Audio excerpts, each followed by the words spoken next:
Hello நண்பர்களே, வணக்கம். நான் உங்கள் பிரியா. நம்ம இன்றைக்கி பார்க்க போகிற பதிவு என்ன அப்படின்னு பார்த்தீங்கன்னா, நம்மளுக்கு வரக்கூடிய திங்கட்கிழமை சோமவார அமாவாசை. இந்த மார்கழி மாதத்தில் வரக்கூடிய கடைசி அமாவாசை நம்ம சொல்லலாம். இதுக்கு இன்னொரு பேர் பௌச அமாவாசை. ஸோ இந்த அமாவாசையில் நம்ம நம்மளுக்கு இந்த ஒரு வேர் கிடைத்தது அப்படின்னா கண்டிப்பாக நம்மளுக்கு ராஜயோகம் கிடைக்க போகுது. நீங்கள் ரொம்ப நாளாக பண கஷ்டத்தில் இருக்கிறீங்க, யாருக்கிட்டையாவது உங்களுக்கு பணம் கிடைக்க வேண்டியது இருக்குது அப்படின்னா இந்த வேரை வச்சு நான் சொல்லக்கூடிய 3 இடங்களில் நீங்கள் இந்த வேரை வச்சுட்டு வந்தீங்க அப்படின்னா கண்டிப்பாக உங்களுக்கு ஒரு நல்ல ஒரு பலனை இது தரும். இது தொடர்ந்து நம்ம ஒவ்வொரு அமாவாசைக்கும் செஞ்சுட்டு வரும்போது அதற்கான முழு பலன்களை நம்ம பெற முடியும். ஸோ அது என்ன வேர் அப்படின்னு பார்த்தீங்கன்னா குப்பை மேனி செடியோட வேர் தான்.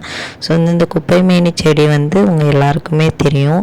நம்மளுக்கு சின்ன வயசில் உடம்புல புண்ணெல்லாம் வந்துருந்துச்சு அப்படின்னா நாங்களாம் சின்ன வயசாக இருக்கும்போது எங்களுக்கு இந்த கை காலில் இந்த சேத்துல விளையாடி புண்ணு வந்திருக்கும். ஸோ அதுக்கெல்லாம் குப்பை மேனி செடியை தான் அரைச்சி பூசுவாங்க. அப்படிப்பட்ட ஒரு அருமருந்து. இந்த செடியோட வேரில் இவ்வளவு ஒரு சக்தி இருக்குது. இது நம்மளுக்கு கண் திருஷ்டி பட்டிருந்தாலும் சரி, பணவிரயமாக இருந்தாலும் சரி, இதெல்லாம் போக்குறதுக்கு இந்த அந்த குப்பைமேனி செடியோட வேர் மிகவும் பயனுள்ளதாக இருக்குது. ஸோ இந்த தகவல் தெரியாதவங்க அதை தெரிஞ்சுக்கோங்க. ஸோ இந்த குப்பைமேனி செடி நம்மளுக்கு நீங்கள் இப்போ கிராமத்து சைடு இருக்கிறீங்க அப்படின்னா கண்டிப்பாக உங்களுக்கு அதிகமாக கிடைக்கும். ஸோ உங்களுக்கு ஒரு 3 செடி கிடைச்சாலும் போதும். அதுவே நம்மளுக்கு அந்த 3 வேரோடு இருக்கணும். நீங்கள் அந்த செடியை சூரியன் மறைகிறதுக்கு முன்னாடி எடுத்துடணும். சூரியன் மறைஞ்ச பிறகு எடுக்கக்கூடாது. அதே மாதிரி நீங்கள் இந்த செடியை எடுக்கும்போது அந்த செடிக்கிட்ட சொல்லணும், நான் என்னோட கஷ்டத்துக்காகவும் என்னோட முன்னேற்றத்திற்காகவும் தான் நான் ஒன்று எடுக்கிறேன், நீ எனக்கு உதவி செய் அப்படின்னு சொல்லிட்டு ஒரு பர்மிஷன் கேட்டுட்டு தான் நீங்கள் எடுக்கணுமா. அப்படி எடுத்துட்டு நீங்கள் இதை கைகளால் பறித்து எடுத்துகிட்டு வருவீங்க. அதை உடச்சி அந்த வேர் தனியாக எடுக்கும்போது அதில் நீங்கள் இரும்பு பயன்படுத்தக்கூடாது. இரும்பில் சனியோட ஆதிக்கம் அதிகமாக இருக்கிறதுனால நீங்கள் இரும்பு பொருட்களை கத்தி அருவா மாதிரி உள்ளது எதையுமே பயன்படுத்தக்கூடாது. கண்ணாடியோ இல்லை கல்லோ இல்லை மரக்கட்டையோ இந்த மாதிரி வச்சு நீங்கள் அதை எடுத்துக்கலாம். அப்படி தனியாக எடுத்த அந்த வேரை கழுகி சுத்தம் பண்ணி வச்சுக்கோங்க. சுத்தம் பண்ணி வச்சதுக்கப்புறமா அந்த வேரில் நல்லா மஞ்சள் குங்குமம் பொட்டு வச்சுக்கோங்க. வச்சதுக்கப்புறமா நீங்கள் இந்த வேரை என்ன செய்யணும் அப்படின்னு பார்த்தீங்கன்னா, முதல்ல நம்ம இதை வைக்க வேண்டிய இடம் எங்கே அப்படின்னு பார்த்தீங்கன்னா நம்மளோட நிலைவாசலில் இதை நீங்கள் ஒவ்வொரு அமாவாசைக்கும் இந்த வேரில் ஒரு சின்ன துண்டை நீங்கள் கட்டினா போதும்.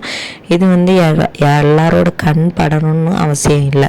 இதை கெட்டினீங்க அப்படின்னாலே உங்கள் வீட்டில் இருக்கக்கூடிய அந்த துர்சக்திகள் எல்லாம் வெளியே போய் ஒரு பாசிட்டிவிட்டி உங்கள் வீட்டுக்கு கிடைக்கும். அதே மாதிரி இது கண் திருஷ்டியை கூட போக்கக்கூடியது. நம்மளுக்கு பண விரயம் அதிகமாக இருக்குது, காசு கையிலே நிற்க மாட்டேங்குது. அப்படி இருக்கிறவங்க ஒவ்வொரு அமாவாசைக்கும் இந்த வேரை மாற்றி மாற்றி உங்கள் வீட்டு நிலைவாசலில் நீங்கள் தொடர்ந்து கெட்டிக்கிட்டே வரும்போது கண்டிப்பாக நல்ல மாற்றத்தை உங்களால் உணர முடியும். சரி, ஃபஸ்ட்டு நிலைவாசலில் கெட்ட சொல்லியாச்சு. இரண்டாவதாக நம்ம செய்ய வேண்டிய விஷயம் என்ன அப்படின்னு பார்த்தீங்கன்னா, இந்த குப்பைமேனி செடியோட வேரை முதலே சொன்ன மாதிரி 3 வேர் நீங்கள் வச்சுருப்பீங்க. அந்த 3ஐயுமே கழுவி அதில் மஞ்சள் குங்குமம் போட்டு வச்சுக்கோங்க. இப்போ இரண்டாவதாக அந்த எடுத்த வேரை நீங்கள் ஒரு டப்பாவில், ஒரு பிளாஸ்டிக் டப்பாவில் போட்டால் போதும். போட்டுட்டு கொஞ்சம் அளவுக்கு கசகசா, நம்ம சமையலுக்கு பயன்படுத்தக்கூடியது கசகசாவும் ஒரு ரூபாய் நாணயம், இல்லை 11 ரூபாய், இல்லை ஒரு 6 ரூபாய், இப்படி நீங்கள் நாணயத்தை எடுத்து வச்சுக்கோங்க. ஸோ வச்சுட்டு இதை உங்கள் கிச்சனில் நீங்கள் ஏதாவது ஒரு இடத்துல டிஸ்டர்ப் பண்ணாமல் வச்சுருங்க. அன்னைக்கு ஃபுல்லாக அந்த திங்கட்கிழமை அமாவாசை அன்னைக்கு ஃபுல்லாக இருக்கணும். வச்சதுக்கப்புறமா மறுநாள் காலையில் நீங்கள் அந்த கசகசாவை எடுத்து கால்படாத இடத்துல கொட்டிடுங்க. இந்த வேரை நீங்கள் எங்கேயாவது காசு போட்டு வைக்கிற இடத்துல போட்டு வைக்கலாம். அந்த காசையும் அது கூட வந்து சேர்த்து வச்சுருங்க. இப்படி மாதந்தோறும் வரக்கூடிய அமாவாசையில் நீங்கள் வந்து இதை வந்து தொடர்ந்து செஞ்சுட்டு வரலாம். அடுத்தது 3வதாக நம்ம வந்து வைக்க வேண்டிய இடம் எங்கே அப்படின்னு பார்த்தீங்கன்னா, நம்மளோட பூஜை அறையில் வந்து நம்ம வந்து சில்லறை பைசாலாம் ஒரு கிண்ணத்தில் வந்து போட்டு வச்சுருப்போம். அதுக்கு அடியில் நீங்கள் வந்து வைக்கலாம். இல்லை குபேரருக்கு நீங்கள் வந்து காசு போட்டு வச்சுருப்பீங்க, அந்த இடத்துல வந்து அடியில் வந்து வச்சுட்டு வரும்போது உங்களுக்கு வந்து வீட்டில் வந்து இந்த பண விரயமாகிறது, அப்புறம் வந்து யாராவது உங்களுக்கு ரொம்ப வருஷமாக காசு தராமல் ஏமாற்றிட்டு இருக்கிறாங்க, அவங்களுக்கு வந்து எங்கேயாவது இருந்து பணம் வர வேண்டியது இருக்குது அப்படின்னா கண்டிப்பாக அதெல்லாம் வந்து உங்களுக்கு வந்து இது வந்து ஈர்த்து கொண்டு வரும். அந்த அளவுக்கு இந்த குப்பைமேனி செடிக்கு வந்து ஒரு சக்தி இருக்குது. ஸோ வந்து அதனால் இந்த குப்பைமேனி செடியோட வேரில் வந்து இவ்வளவு நன்மைகள் இருக்குது. நீங்கள் வந்து இந்த அமாவாசையை மிஸ் பண்ணாமல் இந்த ஒரு விஷயத்தை வந்து கட்டாயமாக செஞ்சு பாருங்கள். உங்களுக்கு வந்து நல்ல பலன் கிடைக்கும். தீராத கடனில் இருந்து நீங்கள் வந்து தீருவதற்கும் உங்களுக்கு வந்து பணம் தராமல் ஏமாத்தினவங்க வந்து உங்களை தேடி வந்து பணம் தர வைக்கும். அந்த அளவுக்கு இது வந்து ஒரு ஈர்ப்பு தன்மை கொண்ட, பணத்தை ஈர்க்கக்கூடிய ஒரு தன்மை கொண்ட செடி.